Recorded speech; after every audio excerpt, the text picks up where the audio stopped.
Hey, is that folk music that you play there? What is guy that? points. How do you call that folk music? I think it was Studs Terkel who asked Big Bill Brunzi, did he consider his blues music to be folk music? And Big Bill says, well, never heard no horses.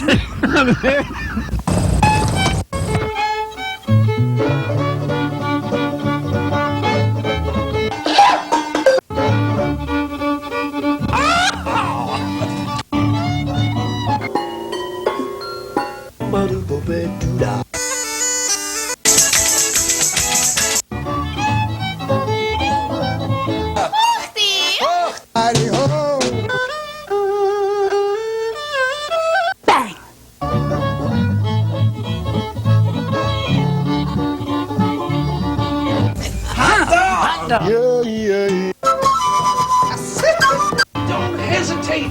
It could be your ticket to a new tomorrow.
make too much noise and wake up everybody who's tranced out on that music. But we're at Horses Signal. My name is Ralph Litwin, and we have with us today Mary Sarah. Pleasure to meet you. Nice to have you here, and Peter Olsen on guitar. Thanks, Ralph. Nice to have you with us. So tell us about this music. Where does it come from? How do you create it? Well, I probably can start back when I was 11, and I just found that my voice could do a lot of different things. And I would say in the past 10 years, it's been a conscious exploration of sound and the kind of sound that comes out of various kind of meditative states and reflective states, and as I began to do this exploration, I actually met Peter about 4 or 5 years ago. But we didn't work. We haven't really actually worked together until now. But we both really were enjoying that same aspect of exploration at that time, and we were very influenced by world cultures, primal cultures, and their ways of connecting art to all of life and to all of their community and their ceremonial natures, and their ways of connecting was through their music or through their dance or both. And so that's really the way we experience this music, also as something connecting and essential to express something. Cool. And I think out of that, it comes the alternate tunings come into play, because I think a lot of the instruments that I try to approximate are Persian in nature or from India, and the tunings that they use allow for more of a harmonic overtone kind of thing that I don't really find that easy to replicate with a standard tuning. So it lends itself to a kind of richness and brings to life those major and minor chords in a way that I can't normally achieve in the standard tuning. Cool. Yeah. So what was the name of the first tune you did? I call that one the Brook, for lack of a better name right now. But I guess it sort of has like a babbling stream kind of quality to it. It really does, and it for me it has that a very soothing effect. Yeah. So it's really, Hypnotic, it's like water. certainly. Yep. It kind of washes you. Yeah, go along with that. Yeah. So. Cool. What would you like to do for us now? Oh, this will be interesting. Tell them your Tunisian dream. Okay, I actually had a dream about a month ago. It was almost like a lucid dream where you feel like you're not sure if you're asleep or you're awake, and it was vivid in color. And I don't usually remember a lot of my dreams in color. And it was literally like I was immersed in the fauna of this place. And I later discovered in the dream that it was Tunisia. And there was waterfalls, and there was incredible amounts of color. And Peter was there, and he was trying to get me to come out to the village. And there was this huge gathering in the village of music and dance. And we just were free. We were just completely able to just let go and join in to the community. And it felt like we were actually there. So when I woke up, I was very surprised that I wasn't there. I was like a little, it was so real. So that day he came over for rehearsal, and he had created this next song. And we said, oh boy, this is strange. Yeah, this came out of that, her telling me that, that. actually. Cool. So before you start, exactly where is Tunisia in the geographic world? It's in Africa. Like, it's kind of north central. North Central Africa? Yeah, northern coast, I believe. All right. So, nice and easy. And I usually do this with a lot of standing and moving around, which I won't do right now. Take it away.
Yeah. Cool. I could definitely picture the tribal scene with that. Wow. Very nice. We should tell folks how to get in touch with you if they want to find out your Yes. performing schedule, or and we should give Mylan a plug too, because I found out Yes. about you through the Mylan Oh, yes. newsletter, and you Yes. performed there recently. Absolutely. This newsletter comes to my house, and I look at the front page article, Marry Sarah, with 5 albums to her credit, living in my old hometown of Morristown, New Jersey. I'm like, how is it possible? I haven't met this woman yet. So we finally get to meet. Oh, yes. Great. And the address, or the email address is imagobird@aol.com, or you can contact Mary Sarah at 973-984-7886 for information about any of those recordings or the appearance schedule. Absolutely. Cool. So, was that called Tunisia, or is there another name for that? You haven't made up a name yet. You're thinking about it. We call it the Overture At the Overture. for now, but maybe Tunisian Dream would be nice. Ooh, I like that. And it seems to be that one of the things that we're finding is the more we actually work with one song, the more it changes and the more it grows and the more it metamorphosizes. And I think to have the freedom to do that. And Peter said something really interesting the other day about how we write and why it's kind of a challenge, because it feels like we're decoding something or kind of trying to capture something, and then once it's captured, then it does something else after that. It wants to get out. It wants to get out. It does. It wants to go and go away, and it's like, okay, you've done your duty. Now leave me alone. But it's just been a really beautiful process of exploration with this work. It's very new for both of us. I used to play electric music primarily, but now I just play acoustic, and so this is what's coming out. Sort of, the instrument demands a certain type of music. And my songwriting style has always been to have a framework and then to have freedom within the framework so that new things can happen. It's nice to reach beyond what you know and share that with an audience. It doesn't always work. You can fall on your face if you don't, when there's nothing to fall back on, you just have to go for it. So sometimes it works, sometimes it doesn't. But the excitement's always there, certainly.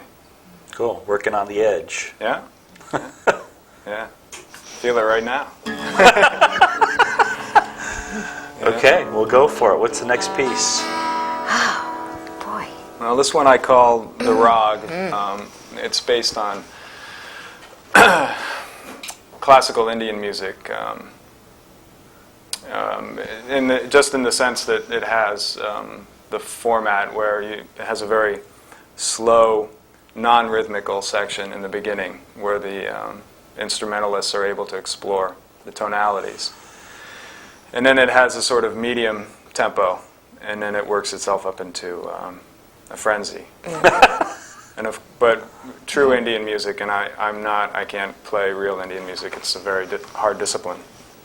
And I think being outside of the culture would be very difficult to learn. But I am drawn to it. But most real rags will last minimum, I would think, of an hour. And they'll play the same one even for the whole evening. They're also a devotional piece usually, and so there's whatever's happening just continues to happen. So there's no real need to close it or to change it, and it does escalate. It ascends and ascends and ascends, and yeah, the you just hope devotional you don't fall aspect. off. Yeah, really. The devotional aspect is very interesting to me. That the music comes is always from a religious standpoint or a spiritual standpoint, at least. And I'm trying to find that within myself and bring that out. They say the voice is actually the closest instrument to God, as they say in India, and then it's whatever instrument can most emulate the voice. So if you ever listen to true Indian music, there's a lot of tones between the fixed tones. Mm-hmm. They get that sort of gliss, emulating the voice always, the voice. Music is the language of God.